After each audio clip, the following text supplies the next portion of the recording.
Kaya napilitang sumama sa kanya kasi hindi kayo kayang buhayin ng Mama ko po. Tapos wala naman din po kami permanenteng bahay na kung saan po kami pwede mag-stay. Kung saan na lang po kami nakikitulong.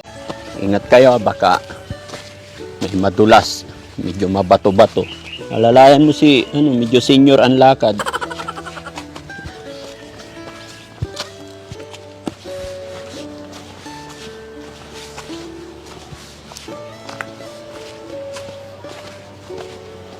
Yan yung may bahay, oh. Kubong-kubong. May nakatira kaya dyan, men? Ha? Tignan natin kung may nakatira.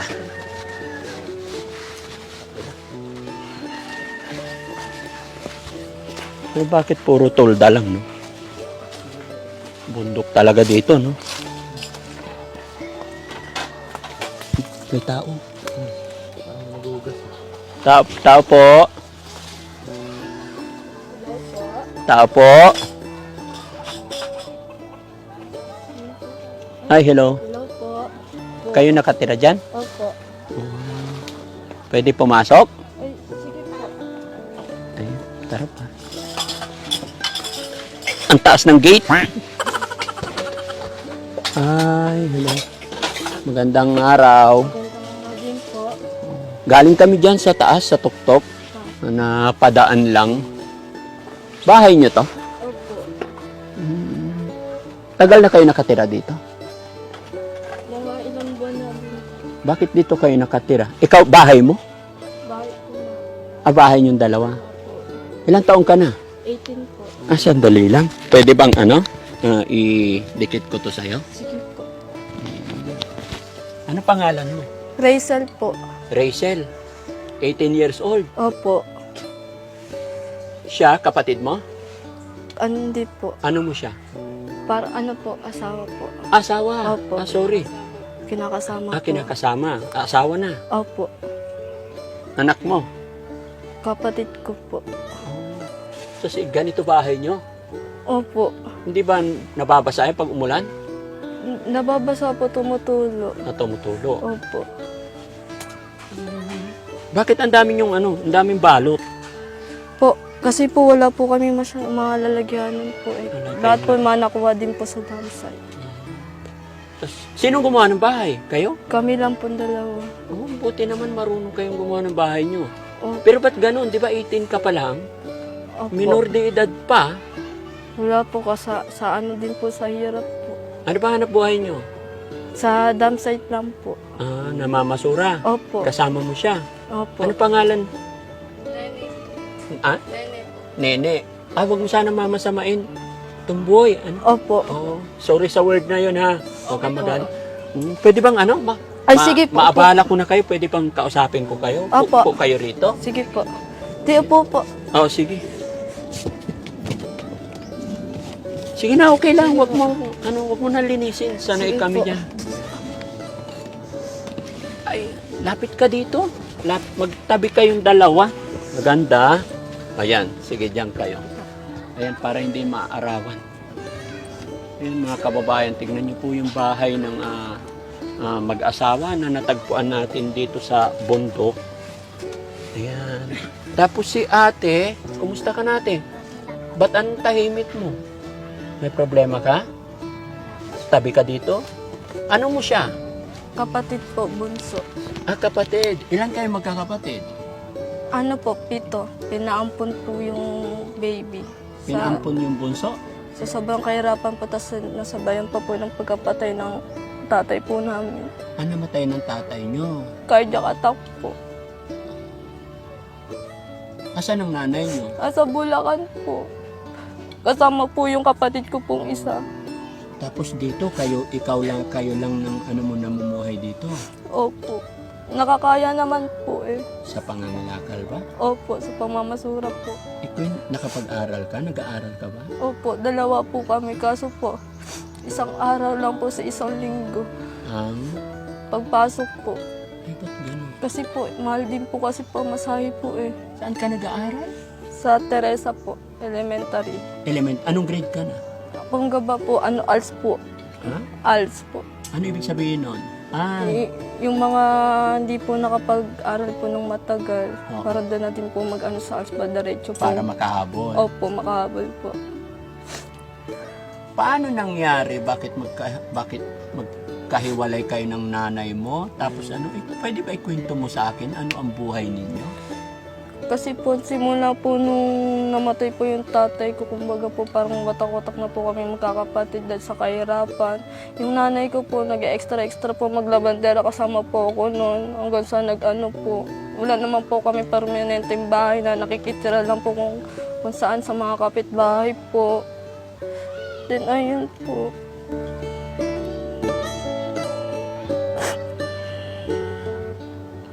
Nakakaya na lang po namin mabuhay. Sabi ko na lang po sa kay mama, pag ano po, sasama na lang po ako dito. Kasi po, di naman kaya ni mama na buhayin po kami magkakapatid. Dahil sa maliit na kita. Kaya napilitang sumama sa kanya kasi hindi kayo kayang buhayin ng Mama ko po. Tapos wala naman din po kami permanenteng bahay na kung saan po kami pwede mag-stay. Kung saan na lang po kami nakikitulog. So kung kaya sana kayong buhayin ng mama mo, ibig sabihin hindi ka pa mag-aasawa o hindi kayo magsasama. Hindi na din, parang gano'n na din. Parang gano'n na rin. Pero siya, kapatid mo siya. Ba't nasa iyo siya? Kasi po kinuha ko po siya kay mama kasi po wala po talaga kami yung bahay po sa Bulacan. Ngayong may bahay ka kaya kinuha mo yung kapatid mo.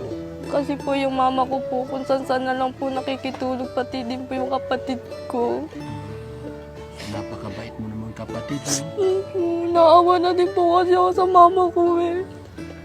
Di sana dito na rin matulog yung mama mo para may bahay siya. Ayun nga po kasi pamasahe lang po yung problema. Wala din naman po kami maibigay doon kasi hindi pa po sapat yung pinagkukuha po namin sa pangangalakal. Sakto lang po sa pagkain. So ibig sabihin, dalawa kayo nangangalangka. Opo. Okay naman sa mama mo. Anong sabi ng mama mo nung nalaman yung magsama na kayo? Okay lang naman po. Dahil sa kahirapan. Opo. Si ate naman. Ate, kumusta ka na? Okay lang po. Ano pangalan mo? Rage po. Ha? Rage po. Rage po. Rage. Sorry ha. Oo, ganda ng pangalan mo. Ang ganda pa naman. Nag-aaral ka. Opo. Anong grade ka na? 4. Grade 4. Tapos ikaw, ano pa, sabay kayong papasok. Hindi po sa Bulacan po. Siya. Paano yan? Nandito na siya ngayon o bakasyon na? Bakasyon lang po. Yan mga kababayan, tignan nyo yung pamilya na sa daanan ng Team Daddy Frankie dito. Napakahirap ng buhay. Si ate, si kuya naman, ano ba pwede itawag ko sa'yo? Nalilito ako. Kuya. Ha? Okay lang. Huwag kang magalit sa akin, ha? Opo. Pasensya ka na. Kuya, paano naman yung ginagawa mo para maitaguyod to? Although, sa edad, ilang taon ka na? 18 din. 18 din, tapos ikaw 18. Opo. No, mga kababayan, sa edad nilang to, kahit wala silang magulang, nakapag-create sila ng ganitong bahay. Pero syempre, ito mga kababayan, sako, tsaka tulda. Saan kayo kumuha ng mga gamit, mga ganyan? Tansin din po. Yung mga napupulot-pulot yung Opo. tulda, yung mga sako, yun ang ginagawa yung dingding. Opo. Opo. Buti ngayon, nandito, hindi kayo gumala. Hindi po. Bakit? Di po namin ano po yung paggagala kasi mas Hindi ko pinili sabihin, namin. buti hindi kayo nangalakal ngayon. Hindi po. Pahinga po. Pahinga. Kasi po simula Lunes hanggang Sabado po. Malakad po kami. Every Monday to Friday, Monday to Saturday, yun yung araw ng pangangalakal. Tapos Sunday, magpahinga. Opo. Ang galing, no? Oo, yan yung ginawa ng Panginoon. Opo. Para Na every makaahon Sunday, magpipray tayo, sisimba tayo. Sa loob ng 7 days, isang araw lang hinihiling ng Panginoon na ibigay natin yun para sa Kanya, no? Opo. So tama yun. Kaya lagi nyo lang tatawagan ang pangalan ng Panginoon. Kahit na mga bata pa kayo, andyan na yan, wala na tayong magagawa. Pero wag lang kayo makakalimot tumawag sa Panginoon, no? Opo. Ikaw naman, kuya, pwede bang ikwento mo sa akin ano ang buhay nyo, buhay mo? paano mo na i-manage na ganito tapos parang may instant anak na kayo? No? Mahirap po, pero pinipilit ko kayanin. Okay lang, idikit ko sa ito po. Okay? Sige, kwento mo nga yung buhay mo. Buhay nyo. Pinipilit ko kayanin para po sa amin. Para po sa ano namin, buhay. Minsan po, umakit kami ng damsite. Minsan, hindi pa po sapat yung kinikita namin. Minsan, kulang pa po. Minsan, wala po kami panggastos. Wala po kami ano dito. Ano po, lala po sa sobrang hirap. Minsan po, may extra ako sa mga ano, sa mga naghahanap po ng pwedeng sumama na magtrabaho. Sumasama po ako para po may dagdag kita po, may panggastos din po. May makain lang po kami. Saan kayo nagluluto dito? Sa labas po, Sa labas kahoy lang po, kahoy lang po. Kahit kasi bundok naman to, walang problema. Opo. Ang importante, may maisaing. Opo. may makain. Si ate naman, ate, kumusta ka na? Okay ka lang ba dito? Hindi mo namimiss yung mama mo, nanay mo? Ilang taon ka na ulit? 12. Pero bakit ang payat niya? May mga bukol po siya dito. Ha? Bukol. May bukol ka, may sakit. Ah, bakit may bukol? Ano po, sabi daw po kasi nung mama ko, tumubo na lang daw po. Pero po may x-ray daw po siya kasi marami daw po, mamalilit daw po yung bukol. May maliliit na bukol si Inin. Tingin sa... pero hindi pa halata. Hindi pa Sa po x-ray ano lang to. nakita. Opo. Malilit pa naman daw po. Oh, pero kahit na dapat habang maliliit pa, maagapan na. No? Opo. Isa sobrang kahirapan po, wala din po kami pambiling gamot po para po sa bukol niya dito po sa Kasi ibig malilit. sabihin, napacheck up nyo na. Opo. Sa Bulacan po. Ang ganda ka naman ni baby. No? Ang tatay nyo wala na, namatay na. No? Wala na po. Namatay na. 7 years na po. Ilan? 7 years na po. Matagal na. So, ibig sabihin, namatay siya nung maliliit pa kayo, Opo. no? Kaya nagkahiwa-hiwalay na kayo magkakapatid.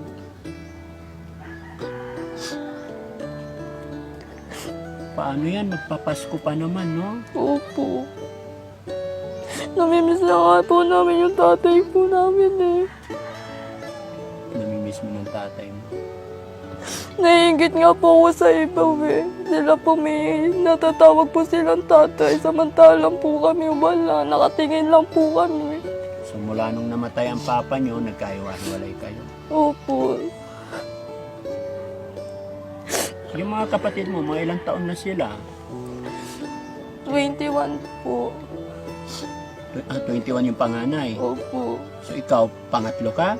Pangatlo po. Pangatlo ikaw, 21, 20, tapos 18. Parang Opo. ganun. May asawa na yung mga kapatid mo. Wala po na sa malalayang lugar po. Tapos napansin ko pa, ayun, butas. Pag humangin, Opo. talagang kita na. Pag Kita. umulan, talagang malamig, no? Tumutulo po. Tumutulog Lahat po. pati. Tapos paano kayo higa dito, oh? Lubak, anong ibig sabihin, no? Pinagtagpi-tagpi lang na plywood, talagang, yun, ayon sa kanila mga kababayan, ito'y napulot lang nila sa basurahan, sa dam site, kaya pinag-iipon-ipon, no? Opo. Tapos wala talagang mga gamit. Saan kayo nag-iigib dito? Sa pinakababa po. Sa baba. Opo. Malayo, no? Malayo po talaga. Tapos, ang CR, Wala po. wala. Paano kayo mag-CR? Ano po, minsan po nagbabalot, minsan po nag-CR sa Kapitbahay po. Yung mga kababayan, ilan na po yung napuntahan namin bahay dito. Ito po talaga ang pinaka main problem sa lugar na ito. Magmula doon sa top hanggang sa baba. Yung banda roon, medyo may CR na yung iba. Pero dito sa area na to talagang wala silang CR. So yun yung pag-iisipan muna. Unang pag-iisipan ng Daddy Frankie Team. Bigay man lang tayo kahit CR lang muna. Kung mapapansin yung mga kababayan, lahat po ng ating mga kababayan dito, ganito talaga yung bahay nila. Dahil sa kahirapan ng buhay. At pansin ko mga kababayan, halos karamihan dito ang hanap buhay talaga mamumulot malapit sa dam site po sila lahat, no? Opo. Tapos ayun na. So tabi-tabi kayo. Ayan, nandiyan na rin pala yung mga kumutunan nyo, no? Opo, nakuha din po din lahat po sa dam site. Paano yun nilalabahan nyo pa? Opo, sa balon po. Lalabahan nyo sa balon? Opo. Mahirap, pero okay naman, masaya naman magkasama. Opo, masaya naman po. Kahit ganito lang po kami, masaya po. Paano ngayon, magpapasko na? Anong hiling mo sa Pasko? Yung hiling ko lang po sana na makompleto po lahat kami magkakapatid. Tapos nandito po yung nanay ko kahit wala na po handa. Basta kompleto lang po kami.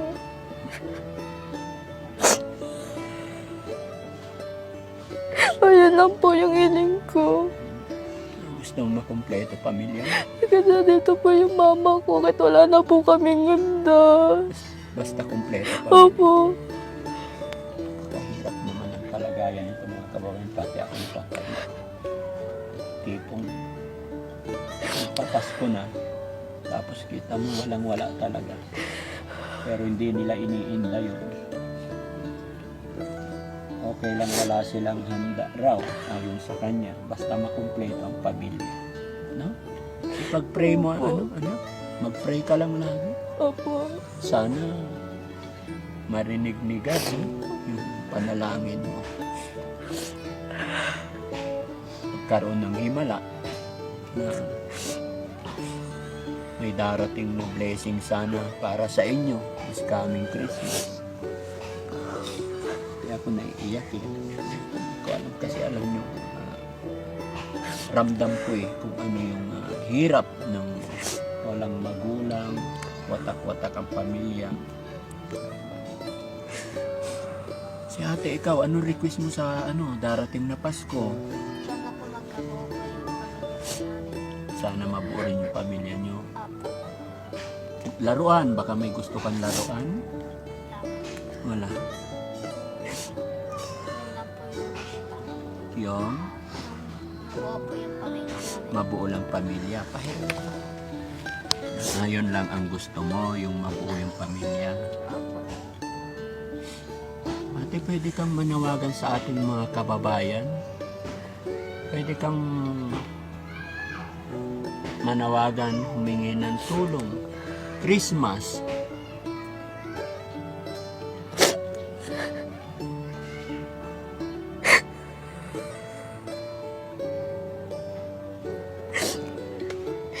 Hindi ko po mabigay na umiyak. Okay lang. Kung ano man yung nararamdaman mo, ano yung nandito sa dibdib mo, huwag mong kikimkimin yan, ilabas mo lang. Iiyak mo lang. Pagkatapos nating umiyak, wala na tayong problema, di ba? Opo. Huwag nating kimkimin. Di ba? Naiintindihan. Nararamdaman ko yung nararamdaman mo. Kaya, iiyak mo lang. Lagi mong isang guni kay God kung ano ang paghihirap natin. Ano yung dinadanas natin ngayon. Hindi habang buhay ganyan. Basta laban lang tayo, no? Opo. Huwag tayo mawala ng pag-asa. Lagi tayo mag-pray. Yun lang masasabi ko sa'yo. No?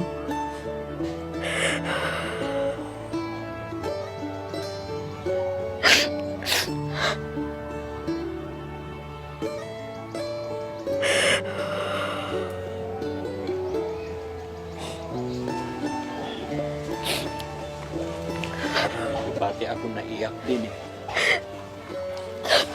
Hindi ko inaakala na sa bahay na ito mga kababayan na sobrang hirap ang pinagdadaanan ng mga kababayan natin dito. So wala ka na bang hiling sa Pasko na darating? Wala lang po na makompleto na po yung pamilya ko. Tapos nandito yung mama ko.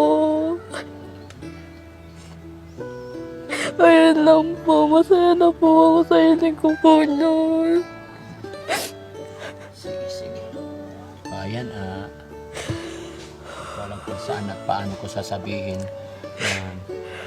Itong bidyong ito, i-upload namin. Okay lang sa inyo. Baka sakali may mga makatulong, ha?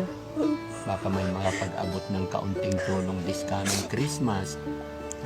Pagka may nagpaabot ng tulong para sa inyo, babalik agad ako rito. No? Opo. Pero sa ngayon, kahit anuman, bibigyan ko na lang kayo ng panghanda nyo sa Christmas para kahit ano. Pero pag-pray natin, sana magsama-sama kayo, no? Makapagluto. Tapos yun, problema talaga dito mga kababayan, yung CR talaga nila. Ate, okay ka lang? Ang tahimik ni ate, no? Okay ka lang? Anong ulam nyo kanina? Nag-lunch na kayo? Opo. Galing lang po sa kapitbahay. po kami ng kapitbahay. Binigyan kayo. Opo. Bakit di kayo nagluto? Wala po ano po eh. Walang pambiling ulam. So mamayang gabi, mamayang hapunan, anong plano nyong uulamin? Aapit na lang po ng bundok. Kukuha na lang po ng gulay. Para po tipid. Tipid po. Kukuha kayo ng gulay sa bundok para Opo. makatipid. Marunong naman kayo magluto, ano? Opo. Sige.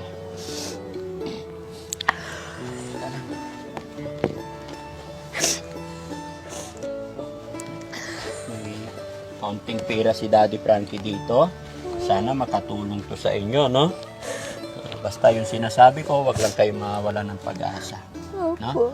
Laban lang. Tapos itong pera, gastusin nyo sa tama kung ano yung pangailangan nyo. Bili kayong Opo. bigas, kulang. Tapos yun, sana umabot ito hanggang ano. Teka, 3,000. Kami sila. Maraming salamat po. Yun, gawin mo 5,000, ha? Maraming salamat po. Huwag kang umiyak. Labanan natin. Kaya natin to, ha? Opo, laki tulong po to sa amin. Basta huwag tayo makalimot kay God. Opo. Magmahalan kayo. Ha? Napakabata pa nila mga kababayan pero nagsasama na sila. Parehas silang 18. Tapos si ate na naging shoulder na niya ang kanyang kapatid. Ayun mga kababayan. Sana gabayan sila ni God at pag-pray natin, makaahon din sila sa hirap. Pero sasabi ko sa inyo, basta laban lang. No? Mag-ipon, magtipid, magsikap.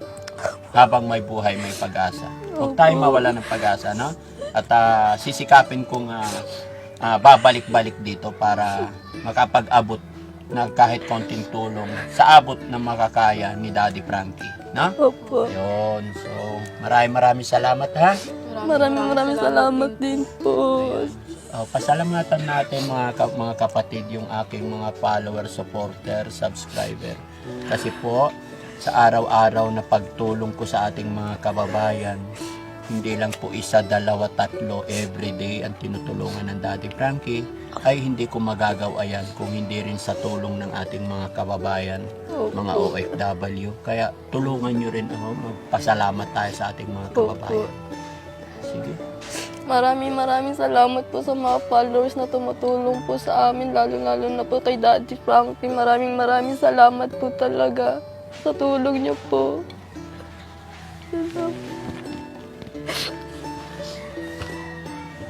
Maraming salamat po sa followers ni Daddy Frankie. Sana po matulungan niyo pa po yung ibang kagaya po namin. Hanggang po.